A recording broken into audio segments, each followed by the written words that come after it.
Eu coloquei aqui no guia da comunidade essa foto, essa imagem de um artigo, de uma revisão, de suplementos. E aí algumas pessoas comentaram para que eu abordasse algum dos temas específicos. Então, o que vocês já comentaram por aqui? Pediram para que eu comentasse sobre HMB, sobre arginina, sobre glutamina, tríbulos terrestres e taurina. Então, se você tem interesse em aprender sobre algum deles, segue o vídeo.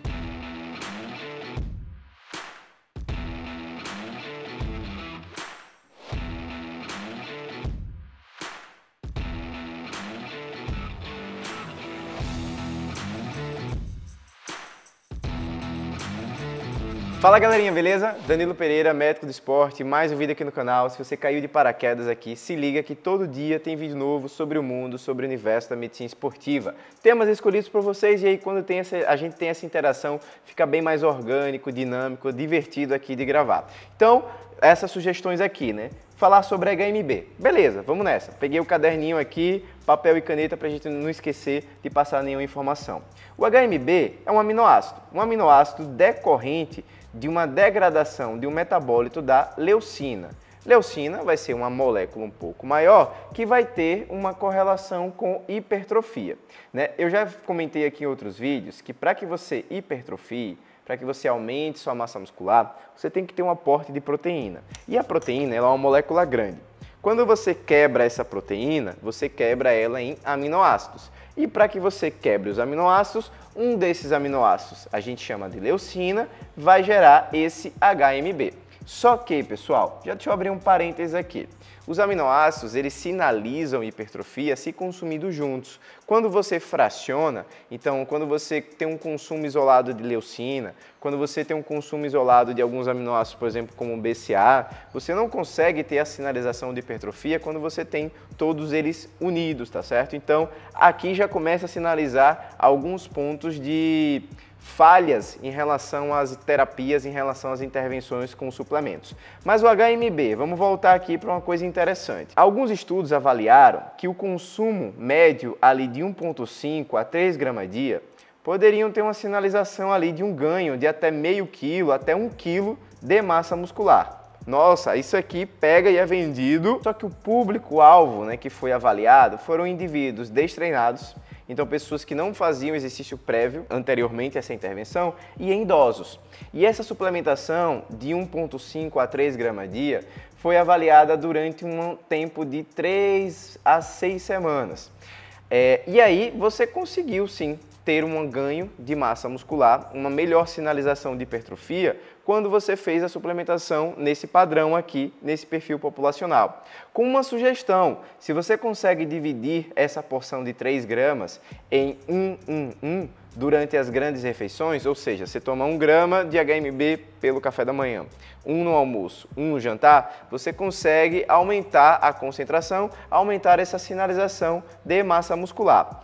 O mesmo não acontece, não é reprodutível quando você pega indivíduos mais bem treinados. Então assim, jovens, saudáveis, sem queixas clínicas, que já fazem algum tipo de exercício, eles não vão ter tanto esse benefício de sinalização de hipertrofia. Você pode sim ter um ganho em termos de menor percepção de esforço e menor dano ao músculo. Então, aquela sensação de fadiga, de cansaço, aquele músculo dolorido pós-exercício, o HMB ele pode ter uma sinalização positiva aí para você. Por isso que o HMB está no grupo de forte evidência no processo de suplementos que estimulam a construção de massa muscular, tá? Vamos para o segundo aqui, arginina, que foi o segundo ponto, o segundo suplemento que pediram para eu comentar. A arginina, ela é considerada um aminoácido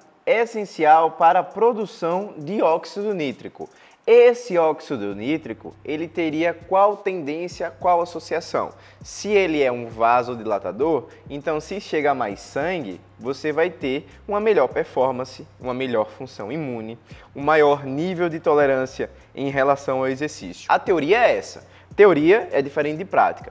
Quando fizeram suplementação de 10 gramas de arginina e aí foram fazer uma avaliação do fluxo sanguíneo da artéria, de uma artéria femoral, viram que não tinha exatamente uma alteração desse calibre, essa vasodilatação teórica como é correlacionada. Um segundo ponto, desse estudo, deixa eu abrir um parênteses, para quem tiver interesse, eu vou deixar o link, para que vocês baixem o PDF e avaliem o contexto geral, porque assim, é muito estudo, tem muita coisa aqui, eu não vou conseguir abordar tudo em um vídeo, até em 10 vídeos não vai dar para falar sobre isso tudo. Mas a arginina, essa mesma concentração, ela foi avaliada em 2 outros grandes estudos, bons estudos, tá? Foram feitos com indivíduos saudáveis, 8 semanas de exercício, mais uma suplementação de 2 gramas de arginina. E aí, ao final do estudo, o grupo teve a intervenção com a arginina e o outro grupo não teve nenhuma intervenção com a arginina. E foi comparado o quê?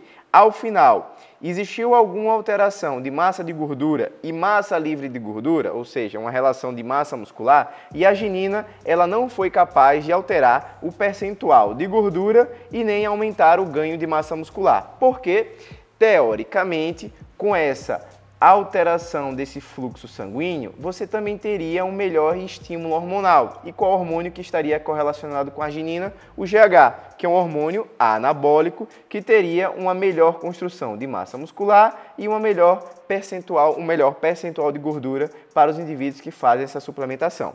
Um terceiro ponto, que a arginina teria, como eu comentei um pouquinho mais breve, uma melhor performance e um melhor nível de tolerância ao exercício. Então, uma suplementação de 12 gramas dia foi feita em 28 ciclistas bem treinados e foi avaliado o quê? Ao final dessas intervenções, o valor do VO2 máximo, que é a máxima capacidade de gerar energia, e foi avaliado qual o percentual, a percepção de esforço, quais os limiares ventilatórios naquele exame que a gente chama de cicloergômetro, que é o teste ergométrico junto com a ergometria. E não houve nenhum impacto, nenhuma diferença nessa suplementação de arginina. Ou seja, nos estudos, independente de grama, que foi de 2 a 12 gramas, até de tempo de evolução, chegando a um período aí de 10 semanas de evolução, a arginina não se mostrou tendo impacto de fato em performance e em promoção de saúde. Terceiro suplemento, tríbulos terrestres, que é vendido como a partir de um extrato de planta que teoricamente tenderia a aumentar a concentração do LH, com consequência gerando um aumento total de testosterona e aí tendo todos os ganhos secundários que o hormônio pode promover. Só que, das diversas avaliações que foram feitas aqui, pelo menos 5 estudos que ele descreve, se em combinação ou sozinho, o tríbulos ele não possui efeito em alterar a composição corporal ou gerar um ganho de força durante exercícios de força. Então, de combinação aqui, quer ganhar força, quer ganhar disposição, quer aumentar sua libido, faça exercício físico. Não é o suplemento específico que vai aumentar. Quarto suplemento aqui pedido por vocês, falar sobre a taurina. Vamos embora. Mais um aminoácido. Veja só, boa parte dos suplementos que é vendido no mercado são aminoácidos. E aí, como eu falei, aminoácido ele é uma parte de uma proteína que, quando em conjunto, sinaliza o melhor para um contexto de hipertrofia.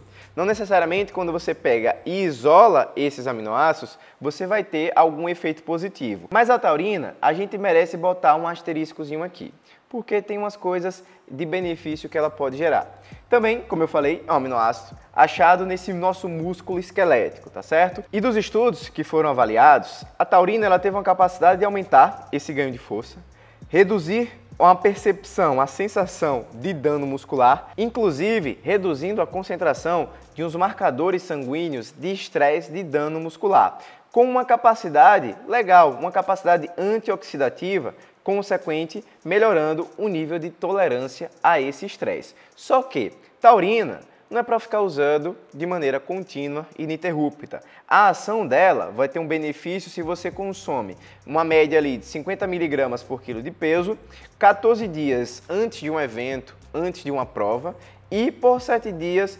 consecutivos a essa sua prova-alvo, a esse seu desejo. Então, diferente, por exemplo, de suplementos como creatina, betalanina, que você tem benefícios com uso contínuo, uso crônico, a taurina, ela vai ter esse asterisco, mas para efeitos agudos, tá certo? Ela é um suplemento mais pontual. Além do fato que todos esses pontos aqui que eu descrevi, nem todos os estudos eles conseguiram ser reprodutíveis. Ou seja, vamos lá.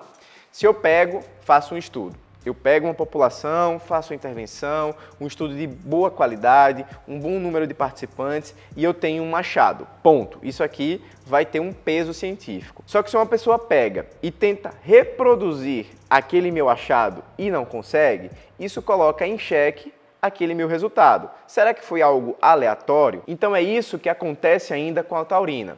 Nem todos os estudos que avaliaram os efeitos benéficos dela conseguiram reproduzir todos esses benefícios, todos esses pontos aqui que eu comentei para vocês. Então vale a pena talvez deixar essa carta na manga, não usar de maneira contínua e se você tem interesse em fazer essa suplementação, busque sempre um profissional habilitado para conduzir, para guiar o seu caminho. A substância taurina, ela é vendida e muito presente em energéticos, né? Então, se alguém, porventura, tiver interesse que eu aborde o assunto, joga aqui nos comentários e vamos ver o impacto que isso vai causar, o impacto que isso vai gerar.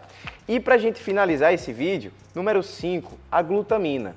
Glutamina, ele é o aminoácido mais abundante no nosso corpo. Então, como ele é mais abundante, teoricamente a gente pensa que ele é muito importante, o que de fato é. Só que não necessariamente a suplementação desse aminoácido ela é necessária. A glutamina, um dos pontos que ela é vendida, seria como um ganho de volume e estímulo dessa síntese proteica. Então, aqui no estudo, ele colocou, selecionei uma suplementação de creatina com 5 gramas, mais 3 gramas de BCAA, mais 40 gramas de proteína. E aí foram avaliados tanto homens quanto mulheres saudáveis, e a avaliação final foi o quê?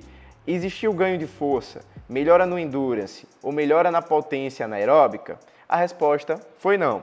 Mas aqui a glutamina também merece um asterisco para ela. Ela tem um benefício na parte da saúde intestinal. Só que aqui merece um asterisco dentro desse asterisco. Os benefícios da glutamina avaliados, eles são para quadros agudos.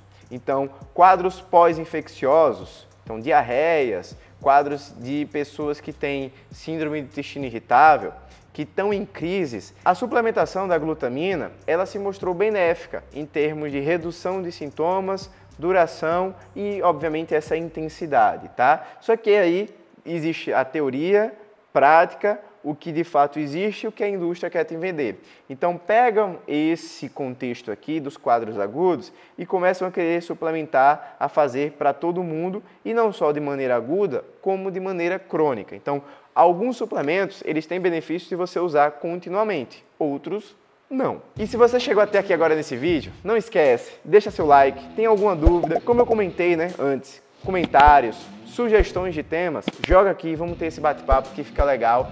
Não esquece de fazer a inscrição, ativa o sininho para não perder nenhum vídeo e vamos pro próximo.